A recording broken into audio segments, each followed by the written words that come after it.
Las lecciones de la Santa Misa de San Pedro y San Pablo Apóstoles.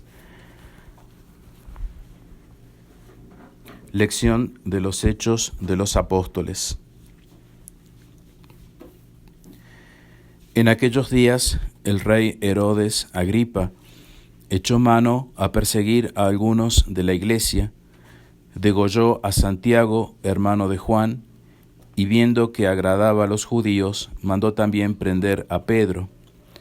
Eran entonces los días de los ácimos, y habiéndole preso, le puso en la cárcel y le entregó a 4 piquetes de soldados, con intención de sacarlo a ejecutar después de Pascua. Estaba, pues, Pedro vigilando en la prisión, mas la iglesia oraba a Dios incesantemente por él. Y cuando Herodes le iba a sacar en público, aquella misma noche estaba Pedro durmiendo entre 2 soldados, atado con 2 cadenas, y los guardias hacían centinela ante la puerta de la cárcel. De repente apareció un ángel del Señor, y la claridad resplandeció en la estancia. Y tocando a Pedro en el lado, le despertó diciendo: «Levántate deprisa». Y las cadenas se le cayeron de las manos. Y añadió el ángel: «Cíñete y cálzate tus sandalias». Y lo hizo así. Le dijo: «Cúbrete con tu manto y sígueme». Salió pues e iba siguiéndole, y no se daba cuenta de que era en realidad lo que hacía el ángel. Antes juzgaba que todo era una visión. Pasadas la primera y la segunda guardia, llegaron a la puerta de hierro que sale a la ciudad, la cual se les abrió por sí sola, y saliendo recorrieron una calle, y luego le dejó el ángel. Entonces Pedro, volviendo en sí, dijo: «Ahora entiendo verdaderamente que el Señor ha enviado un ángel, y me ha librado de las manos de Herodes, y burlado la expectación general de los judíos». Continuación del Santo Evangelio según San Mateo. En aquel tiempo llegó Jesús a la región de Cesarea de Filipo y preguntó a sus discípulos, diciendo: «¿Quién dicen los hombres que es el Hijo del Hombre?». Respondieron ellos: «Unos dicen que Juan Bautista, otros que Elías, otros que Jeremías o alguno de los profetas». Les dice Jesús: «¿Y vosotros quién decís que soy yo?». Respondió Simón Pedro y dijo: «Tú eres el Cristo, el Hijo de Dios vivo». Y Jesús respondiendo le dijo: «Dichoso eres, Simón, hijo de Jonás, porque no te lo reveló carne ni sangre, sino mi Padre que está en los cielos. También yo te digo que tú eres Pedro, y sobre esta piedra edificaré mi iglesia, y los poderes del infierno no prevalecerán contra ella. Y te daré las llaves del reino de los cielos, y todo lo que atares en la tierra será también atado en los cielos, y todo lo que desatares en la tierra será también desatado en los cielos». Pueden tomar asiento. Unas breves palabras en esta importantísima fiesta de San Pedro y San Pablo, que es la gran fiesta de los apóstoles en Roma. Y es muy significativo esto, porque estos 2 apóstoles, Pedro y Pablo, son los pilares fundamentales de la iglesia incipiente, naciente, que comienza a desarrollarse principalmente desde allí, desde Roma. San Pablo, instituido apóstol por pura acción divina, sobrenatural e infusa de Dios. No era del grupo de los apóstoles de los 12, pero nuestro Señor se le aparece y le hace apóstol posteriormente, en medio de la persecución que Pablo le hacía a nuestro Señor Jesucristo, a la iglesia.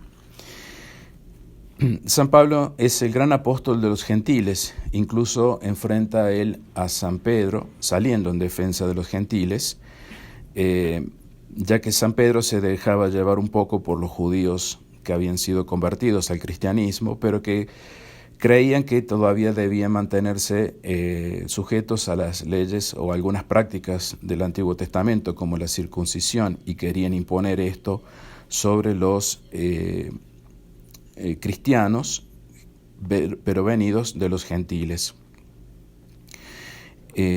San Pablo dijo, no, eso no es necesario, y si vamos al caso, estaba ya abolido por nuestro Señor Jesucristo, pero la cosa todavía no se entendía muy bien, entonces se produce esta discusión entre Pedro y Pablo. San Pedro, sabiéndolo perfectamente, lo aceptó con mucha humildad, aunque, bueno, como dijimos, se dejaba presionar por el contexto judío de los primeros fieles. Los dos, Pedro y Pablo, son martirizados en Roma, alrededor del año 67. Uno fue decapitado, San Pablo, y el otro crucificado, San Pedro. Y esto fue un golpe durísimo para la iglesia incipiente en la misma Roma, la iglesia que apenas comenzaba, que tenía puestas todas sus ilusiones en sus conductores visibles, que eran Pedro y Pablo, de pronto desaparecen, de pronto son martirizados. En esa Roma que Pedro quiso abandonar por la idolatría que él encontró en Roma. Por eso San Pedro, en una de sus cartas, llama a Roma la Babilonia. Dice, te escribo desde la Babilonia de Roma. Porque era una Babilonia en sí misma. Roma era una Babilonia de religión. Babilonia, cuando decimos Babilonia, nos referimos como al término para expresar confusión. Era una confusión de religiones. Entonces, San Pedro, defraudado, quiso salir y nuestro Señor se le apareció, tuvo una visión de nuestro Señor Jesucristo y le dijo, ¿a dónde vas, Pedro? Bien, Pedro se queda en Roma y es muerto crucificado. Fue crucificado en la colina del Vaticano y allí enterrado en lo que hoy es la gran basílica de San Pedro. Por su parte, San Pablo fue decapitado en un lugar que hoy se conoce como Tre Fontane, Tres Fuentes o Tres Fontanas, y fue enterrado en lo que se conoce hoy como la Basílica de San Pablo extramuros, es decir, afuera de los muros antiguos de la ciudad de Roma. Lo decapitan y cuando lo decapitan su cabeza da 3 tumbos sobre la tierra y en cada golpe que la cabeza da sobre la tierra aparece una fuente. De allí el nombre que recibe el lugar de Tres Fuentes, y en italiano Tre Fontane. Y eso no queda muy lejos de, como ya dijimos, el lugar donde se le da sepultura, y el lugar donde se le da sepultura se encuentra hoy la Basílica de San Pablo extramuro, fuori le mura. Entonces la Iglesia quiere celebrar hoy, magnificar este doble martirio de estos dos grandes apóstoles en medio de la Roma pagana, que era un imperio cual no había habido nunca, y que el genio romano consistía no solamente en las armas y la fuerza, porque conquistaron todo lo que podríamos decir era el mundo conocido en ese entonces, casi toda Europa y todo el norte de África y toda la parte del Medio Oriente, por su genio, como digo, de armas y de fuerza, y también por conocida Roma o Gran Imperio por el derecho romano, que lo recibimos y que aún hoy lo seguimos usando en la jurisprudencia, de lo cual somos herederos, sino de la conquista espiritual y cultural que hizo Roma, no solamente conquistar a los pueblos, sino conquistar sus dioses, sus cultos, y esto es lo que queremos poner énfasis. Vuelvo a repetir la idea más corta. No solamente Roma conquista con fuerza, militarmente, pone bajo de sí a todos los pueblos, sino que adquiere los dioses, conquista los dioses de estos pueblos y sus cultos. Y entonces el Imperio Romano produce una integridad espiritual religiosa. Una integridad espiritual religiosa que es muy, muy ecuménica, pero que era la que le daba sustrato de unión y aglutinante espiritual y religioso. O sea, los pueblos se dejaban someter porque les permitían seguir sus cultos, sus religiones. Y eso es esto lo dice un gran historiador, Fustel de Coulanges, en su libro La ciudad antigua. O sea, Roma permite a los pueblos que conquista seguir con sus cultos y sus dioses, falsos dioses. Roma era una Babilonia entonces en cuanto a la religión, en cuanto a los cultos, en cuanto a los dioses. Y por eso tenía Roma todos los cultos importantes de todos los dioses, de todos los pueblos que ellos conquistaban. Y así eso es ecumenismo religioso y político a la vez, porque ellos lo hacían por una razón política, no por una razón religiosa, para defender una fe que fuera cierta, verdadera, sino que lo hacían para tener a los pueblos, ¿no? Entonces fue y llegó a ser el gran imperio que fue. Por el ecumenismo religioso, Roma llega a ser el gran imperio que fue. Si Roma conquistaba los pueblos y traía a sus dioses, y por eso se encuentra hoy en la ciudad de Roma, cuando uno visita, se encuentra un lugar que se llama el Panteón, que es como una iglesia. En un momento fue una iglesia católica, pero hoy no lo es. Y en ese panteón se encuentran como, podríamos decir, las imágenes o descripciones o inscripciones de los dioses que ellos habían conquistado. O sea, el panteón era el lugar donde estaban todos los dioses de los pueblos que ellos habían conquistado. Los dioses importantes. Entonces Roma, siendo señora de las naciones, servía miserablemente el error, porque no le importaba la verdad, vuelvo a repetir, si no le importaba dominar a los dioses. Y por eso San León Magno, en las maitines de la fiesta de hoy, en el breviario, dice que Roma, de maestra del error, se convirtió luego en discípula de la verdad gracias al cristianismo. O sea, cuando el Imperio Romano adquiere el cristianismo, se convierte el cristianismo, obviamente deja el error de todos los dioses que había conquistado.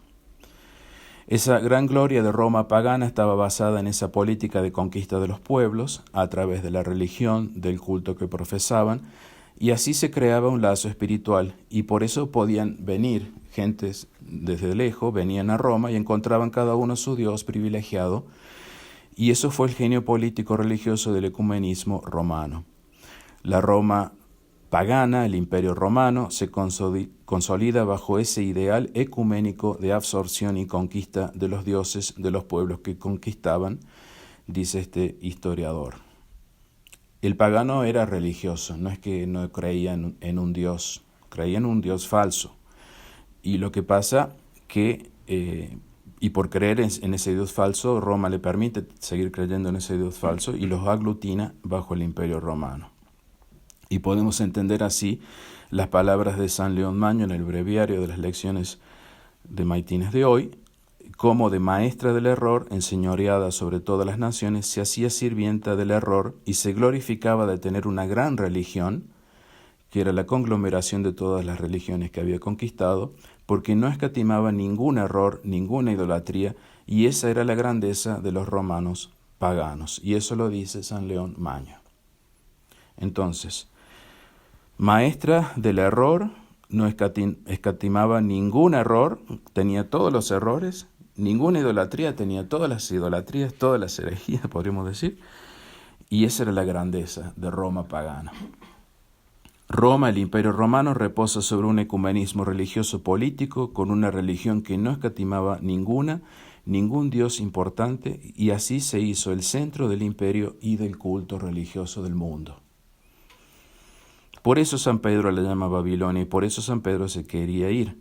Pero nuestro Señor lo detuvo sobre la tumba de San Pedro, funda la cátedra de San Pedro, es decir, la Basílica de San Pedro, Roma.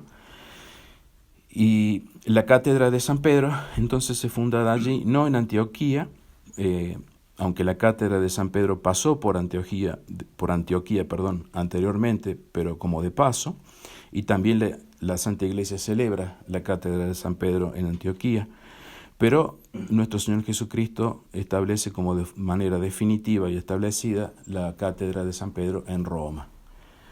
De ahí la importancia de Roma. Entonces, de maestra del error, como dijimos, como dice San León Magno, pasa a ser discípula de la verdad por la cruz, por Cristo, por San Pedro y San Pablo, que fueron martirizados en ese mismo día.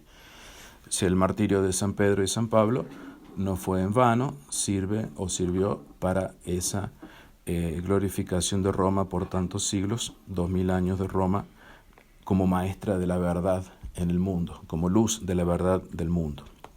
Y esta lección histórica es una gran lección para nosotros, porque por un misterio abominable, el misterio de la iniquidad, un misterio inefable, Roma vuelve hoy a sus orígenes, vuelve a ser la pagana, la maestra del error, como lo fue al principio, así como cualquier animal que se lo lleva de su lugar donde suele pastar, y si se lo suelta, vuelve siempre a sus pastos, al monte donde suele pastar.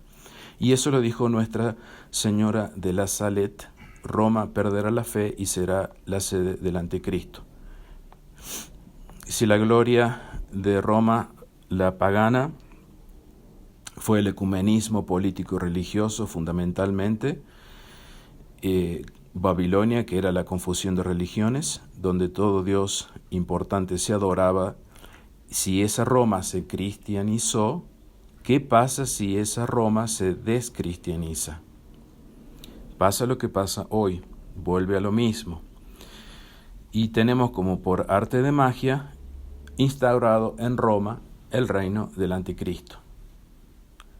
Como dice Nuestra Señora de la Salette, una Roma apóstata que conoció la verdad, por eso es apóstata.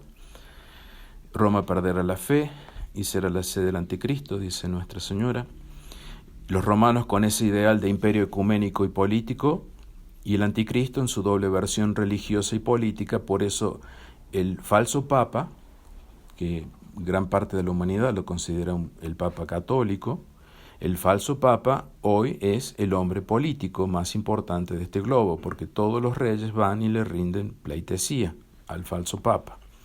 Y él a su vez sirve a la bestia, sirve al mal, con su idolatría, su falsa iglesia, que se hace pasar por la iglesia católica que está en Roma, y así Roma sigue imperando, ahora de un modo ecuménico, religioso y político, como lo hizo antes de convertirse al cristianismo, y eso es un hecho, nos guste o no nos guste.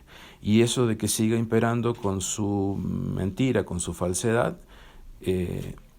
sigue influenciando aún en la verdadera Iglesia Católica, porque siguen insistiendo en que la verdadera Iglesia Católica siguen tratando de pisarla, tratando de someterla, ¿no? Como ha pasado con tantas referencias tradicionalistas importantes como la Fraternidad, por ejemplo, u otros grupos que quieren someterlo para que se vuelva a Roma, para que se vuelva a esa Roma pagana, ¿no? A la Roma verdadera cristiana que hemos tenido por tantos siglos, a la Roma pagana, a la falsa Iglesia Católica.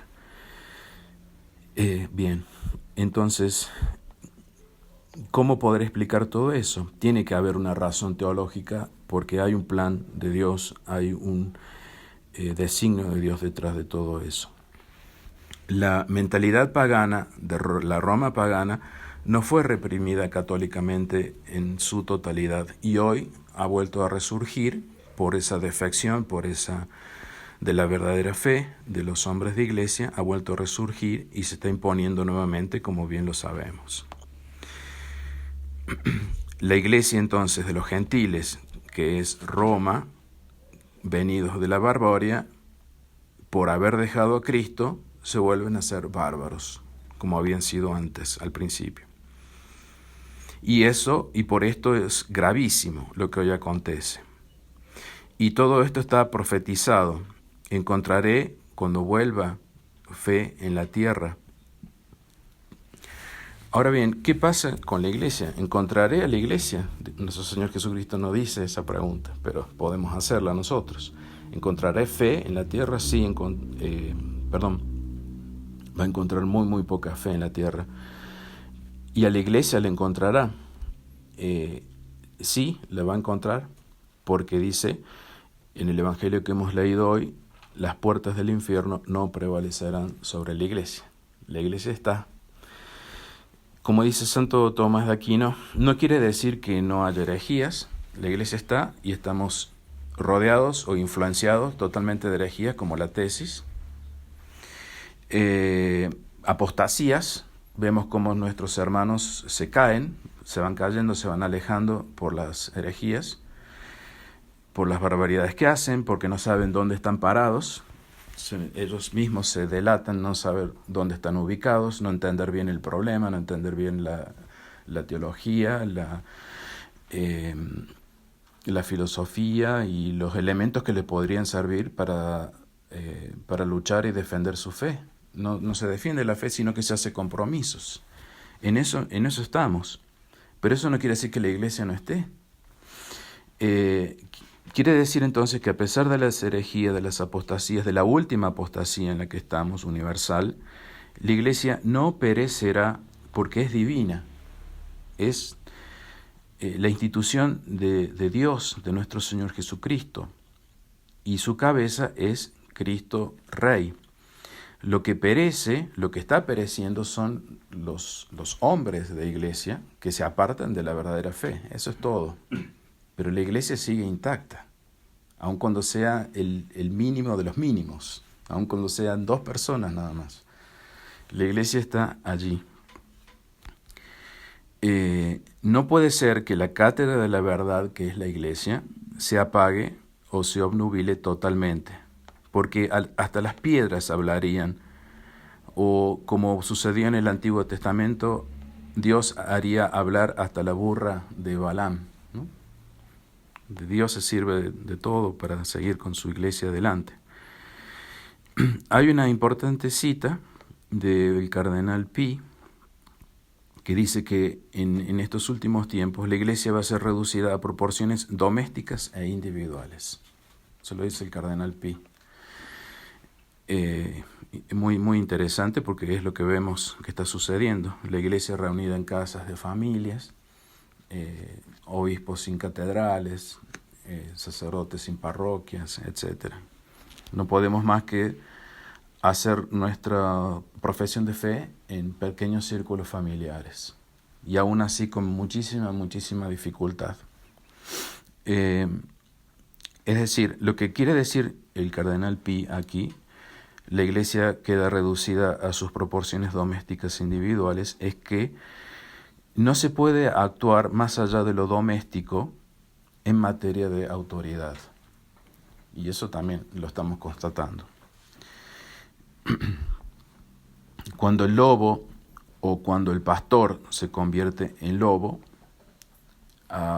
ahí ya no puede seguir siendo nuestra autoridad por causa de la doctrina. Entonces, por este problema de doctrina, estamos obligados, cada católico está obligado a cerciorarse de que la doctrina sea la correcta. Es como que cada uno está obligado a defenderse a sí mismo en cuanto a la doctrina, no ser atacado, no permitir que la doctrina que uno profesa sea atacada. Y de ahí vienen todas las cosas que estamos haciendo, ¿no? Estamos obligados a enfrentar al error y al lobo. Enfrentar al error y al lobo. Entonces, ¿dónde está la autoridad de la iglesia? Y está en la verdadera doctrina, que viene de Jesucristo, y que allí no tiene que pasar por una autoridad legal o algo así, porque no lo hay, porque no hay papa. Bien, entonces, lo que debemos defender a toda costa es la fe. Podemos tal vez quedarnos sin sacramentos, Dios quiera que no, pero ciertamente que la realidad se impone y es muy, muy difícil recurrir a los sacramentos. Muy, muy difícil recurrir a los sacerdotes. Pero lo que no puede llegar y no es difícil es mantenerse en la fe. Por eso nosotros tenemos que ayudarnos en la fe. Lo primero es la fe y después sí buscar los sacramentos, los sacerdotes, la iglesia, pero lo primero es la fe. No puedo yo buscar un sacramento si tengo una fe corrompida. Eso es una incoherencia. Entonces tengo que sí o sí mantenerme en la fe, estar luchando en contra del error. Y como lo digo para mí, como sacerdote, advertir sobre el error, que es lo que se ve que otros sacerdotes u obispos no lo hacen y es muy lamentable. Porque si no, entonces nuestra resistencia es una irresistencia, nuestra resistencia al mal es algo castrado, algo impotente, es decir, algo que se quiere volver a lo humano, a lo material, como volver a Roma apóstata, como hace la fraternidad. Nuestra resistencia, me refiero a los que no luchan en contra del error, es una resistencia que no se define. Entonces nuestra resistencia tiene que estar definida, debe ser definida, como por ejemplo que ayer hicimos el juramento antitesis, es una definición. O sea, esto es una postura que se tiene en contra de ese instrumento herético, o que lleva a herejías cristológicas y eclesiológicas. Bien, entonces la resistencia tiene que ser una resistencia definida. Y el que no esté dispuesto a mantenerse firme en esa lucha de la fe, no va a perseverar. No va a perseverar. Lo van a comer de afuera. Lo van a engañar, van a entrar en esa maraña de mentiras y todas cosas, engaños que se dicen por ahí, y no van a saber por dónde encontrar, dónde comienza el hilo del ovillo, no van a saber dónde está el verdadero camino. Si Dios no abrevia los días, nadie se salvará. Por eso estamos en una situación babilónica, auspiciada por la misma jerarquía de la Iglesia, la que se dice católica, que está en Roma, que no es Iglesia católica, ciertamente, pero también por la Iglesia que es la verdadera Iglesia. Los verdaderos obispos también auspician esta Babilonia, porque estamos viviendo, por culpa de la permisión de errores y de herejías, por no atacarlos, por no ser definidos, por no ser claros, estamos viviendo en medio de un ecumenismo, lamentablemente, un ecumenismo dentro de la tradición. Y eso es mucho, pero mucho más grave que el ecumenismo del Vaticano II. Es mucho más peligroso, mucho más peligroso. Bien, terminamos aquí porque si no se hace muy largo. Que Dios nos conceda todas las gracias de poder mantener la fe de Pedro y Pablo, que nos han enseñado, que han sufrido el martirio en Roma, y bien, y que seamos fieles a esta fe. Se lo pedimos también a la Santísima Virgen María, que nos dijo que Roma perderá la fe y será la sede del Anticristo, queriéndonos decir todo esto. Y pedimos como siempre que nuestro Señor Jesucristo venga pronto, que amamos su venida y que la deseamos de todo corazón que venga pronto. En el nombre del Padre, y del Hijo, y del Espíritu Santo.